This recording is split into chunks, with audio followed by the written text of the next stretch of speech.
Good morning, everyone. Just a quick update. The numbers are increasing. Beds are being occupied at all our major hospitals. The Jacob Javits Center is being converted to a temporary hospital. There will be a ship parked next to Manhattan with, I think, about 1,000 bed capacity. Places like the Armory adjacent to our hospital being converted to urgent care. Tents are going up in areas for intake and release of patients who are potentially COVID positive but not needing critical care.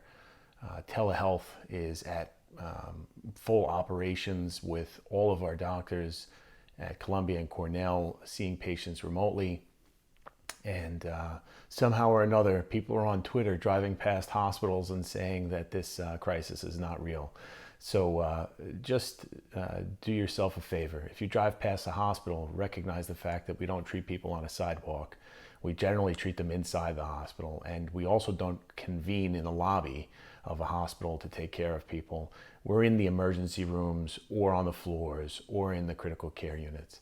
And I'm smiling through the pain of the recognition that information wars are real, and people will find all kinds of ways to politicize or find a conspiracy theory or some other weird way of dealing with this crisis because they can't face the actual reality that many people are sick or dying.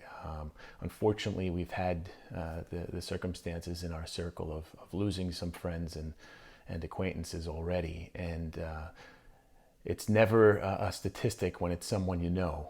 So to say that this is a disease that's only going to affect the sickest and the most infirm is absolutely not true.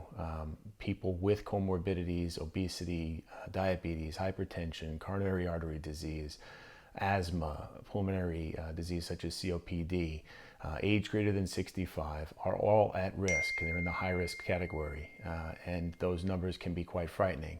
And although I've been very reassuring in most of my posts and most of my videos, this video is meant to get people to mobilize, and not to mobilize towards our hospitals because there's not much you can do there if you're not a healthcare worker, but to mobilize energy and to mobilize effort so that if we are concerned about the economy, for example, those with financial institution relationships should be working hard from home to make sure that their inner circle and their contacts are being taken care of economically. And if you are a sanitation worker and you're going to work and you're helping to keep this city clean, God bless you and thank you for your service. But understand that everybody has a role, and if your role is nothing more than being one of the people who doesn't promote conspiracy and misinformation, then God bless you too, because we need more people to promote real information, usable information, and we need less people on social media making a mockery of people putting themselves at risk in hospitals, because the tide is coming. New York is now the epicenter. Cities all across America are gearing up, and it is going to get worse before it gets better. And I'm sorry to say it that way, but that's the reality. And we all need to band together in this to make sure that we come through on the other side as pain-free as possible. And for many of us, that's not going to be possible.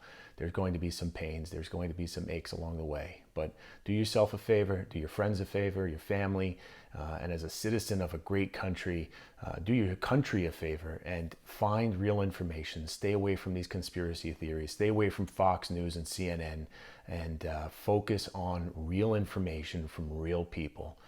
God bless you all. See you well. Be safe. Be well.